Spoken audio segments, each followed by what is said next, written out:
Well, howdy, listeners, and welcome back to another deep dive with yours truly, Andy Analog. And this is Betty, Betamax. Always a pleasure, Betty. Likewise, Andy. Now, folks, today we're going to wade into some murky digital waters. Murky indeed. We're talking about this here browser extension called Honey.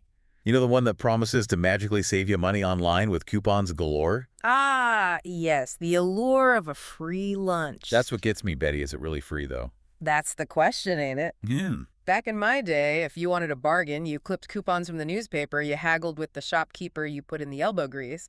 Now folks expect everything to be instant, effortless, free. Like those self-checkout lanes at the grocery store. Exactly. Replace good, honest jobs with a blinking machine and a whole lot of frustration. But we digress, Betty. Back to this Honey business. Right, you are, Andy. So they claim to find you the best deals online, but something about it just doesn't sit right with me. Well, Andy, to understand what's really going on here, we could talk about something called affiliate marketing. Affiliate marketing.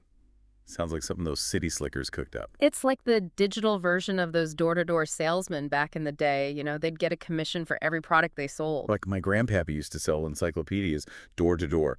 Tough job, but honest work. Exactly. Affiliate marketing is the same idea, but online. You got websites, bloggers, those YouTube fellas, they put links to products in their content. So if someone clicks on their link and buys something, they get a cut from the retailer. That's the gist of it, Andy. A fair system, everyone benefits. All right, so where does Honey fit into all this? Well, that's where things get a bit sticky. Sticky how? Honey, they got this sneaky little trick up their sleeve called cookie stuffing. Cookie stuffing. It sounds like a recipe for disaster. It is, Andy. It is. You see, when you click on an affiliate link from, say, your favorite YouTube channel, you're telling the retailer, hey, I found out about this product through this particular channel. But Honey swoops in and replaces that original affiliate link with their own, essentially taking credit for the referral. Hold on, so they're hijacking those referrals, stealing commissions from hard-working folks. That's one way to put it, Andy. That's lower than a snake's belly in a wagon rut. And they exploit this thing called last-click attribution. Last click what now? It's how a lot of online stores decide who gets credit for a sale. The last affiliate link you click before buying something, that's the one that gets the commission. So Honey just swoops in at the last second and snatches the prize. Precisely, Andy. They're playing a digital shell game, making sure they always come out on top. Sounds like a rigged carnival game to me. You got it, Andy. It's all smoke and mirrors designed to bamboozle the unsuspecting consumer. And line their own pockets while they're at it. Now you're catching on, Andy. This is making my blood boil, Betty. This is why I can't stand these newfangled tech companies. Always got some scheme cooking. It's enough to make you want to chuck your smartphone in the river and move to a log cabin. Don't tempt me, Betty. Don't tempt me. But before we get carried away, let's talk about this Honey Gold program they keep bragging about. Honey Gold. Sounds too good to be true. You know what they say, Andy, if something sounds too good to be true?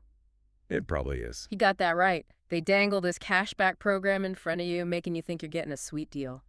But I bet those rewards are about as substantial as a politician's promise. You hit the nail on the head, Andy. You earn these teeny tiny points, and by the time you've saved up enough for a gift card, you've probably spent way more than you've earned. So it's all just a big old illusion. Yeah. Like those fancy new cars with all the bells and whistles, but they break down after a year. You said it, Andy. They're preying on our desire for a quick fix, making us think we're getting something for nothing. But in the end, who's really benefiting? Not the consumer, that's for sure.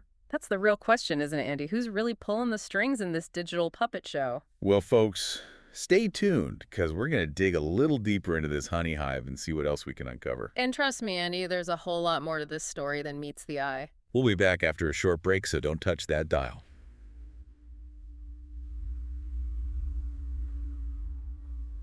And we're back, folks, delving deeper into the sticky web of honey. That's right, Andy. We've only just scratched the surface. You know what really gets my goat about this whole thing? What's that, Andy? If they're taking all these commissions from retailers, shouldn't they be offering us, the consumers, some real, genuine discounts? You'd think so, wouldn't you? But here's the rub. Lay it on me, Betty. Honey's only partnered with certain stores. They're not really looking for the absolute best deals out there. They're just presenting you with offers from the companies they're getting a cut from. So they're limiting their search, even if there are better deals out there somewhere else. Sounds kind of shady. It's like going to a buffet where they only serve you food from their sponsors. Talk about a rigged system. It's all about control, Andy. These tech companies want to control how we shop, how we think, how we live our lives. It's like that newfangled GPS system in my car. It's supposed to be helpful. but half the time it takes me down some back road in the middle of nowhere. I hear you, Andy. I'd rather use a good old-fashioned map in my own two eyes. Exactly. There's something to be said for relying on your own instincts, thinking for yourself. But these days, it seems like everyone wants to outsource their thinking to some algorithm, some computer program. And that brings me to another big issue, the sheer scale of this whole operation. Just how many people are using Honey anyway? Over 17 million users worldwide. 17 million. That's more folks than in my entire state. Millions of people handing over their browsing data, their shopping habits, their personal information to this company. And to make matters worse, this whole operation is owned by PayPal. Can you believe that? PayPal, the company that's supposed to be all about secure online payments. The very same. It's like finding out your trusted local mechanic is running a chop shop on the side. It just goes to show you, Andy, even the big players, the ones you think you can trust, are getting in on this game. It's all about profits, data, and control. You got it, Andy. They're building a digital empire, and we're the unwitting subjects. Makes you want to unplug from the whole darn thing. Yeah. I hear you, Andy. Sometimes I feel like I'm living in a science fiction novel gone wrong.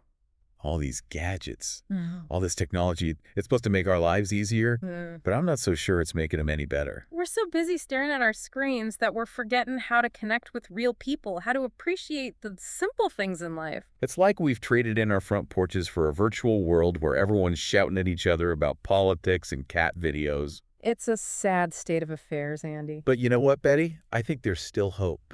Hope? I think people are starting to wake up, starting to realize that this relentless march of technology isn't all it's cracked up to be. I hope you're right, Andy. I really do. I think folks are getting tired of being manipulated by algorithms and spied on by their own devices. Maybe there's a swinging back to the basics, a return to common sense and traditional values. I like the sound of that, Betty. I like the sound of that a lot. Me too, Andy. Me too. Well, folks, stay tuned, because we're going to wrap up this deep dive into the not-so-sweet world of honey after a quick message. And we'll leave you with some food for thought, some things to ponder as you navigate this ever-changing digital landscape. You know, Betty, this whole honey thing, it's really got me thinking. About what, Andy? About how we got here, This whole obsession with technology, instant gratification, the erosion of traditional values. You're right, Andy. It's like we've traded in our common sense for convenience, our privacy for a few measly discounts. Our freedom for the illusion of progress. It's a slippery slope, Andy. A slippery slope. Back in my day, we didn't need all these fancy gadgets and apps. We shopped at local stores, talked to our neighbors, read books, enjoyed the simple pleasures of life. And we were happier for it, I tell you. We were more connected to our communities, more grounded in reality. But somewhere along the line, we got hoodwinked into thinking that newer is always better, faster is always preferable. That technology holds all the answers. And now look at us, surrounded by devices that track our every move. Algorithms that try to predict our every thought. A constant barrage of information that's enough to make your head spin. It's enough to make you want to chuck your smartphone in the river and move to a log cabin. Don't tempt me, Andy. Don't tempt me. But seriously, folks, this whole honey situation, it's a wake-up call. A reminder that we can't just blindly trust these tech companies. We got to be skeptical, question everything. And most importantly, remember the values that truly matter. Family, friends, community, faith, hard work, honesty, integrity. Those are the values that built this country, Andy. Those are the values that'll see us through these uncertain times. Well said, Betty. Well said. We need to reclaim our independence, our common sense, our humanity. Turn off the screen, step away from the gadgets, and reconnect with the real world. Amen to that, Andy. And on that note, folks, we're going to wrap up this deep dive into the not-so-sweet world of honey. We hope this conversation has given you some food for thought, some things to ponder as you navigate this increasingly complex digital world. Remember, folks, knowledge is power. The more we understand how these systems work, the better equipped we are to protect ourselves. So next time you see one of those shiny new gadgets or apps promising you the world, take a step back, ask some questions. And remember, there's no such thing as a free lunch. Trust your gut, folks. If something feels wrong, it probably is. Stick to your principles. Stand up for what you believe in. And don't let these tech companies dictate how you live your life. Well said, Andy. And to our listeners, stay vigilant, stay informed, and most importantly, stay true to yourselves. Until next time, folks.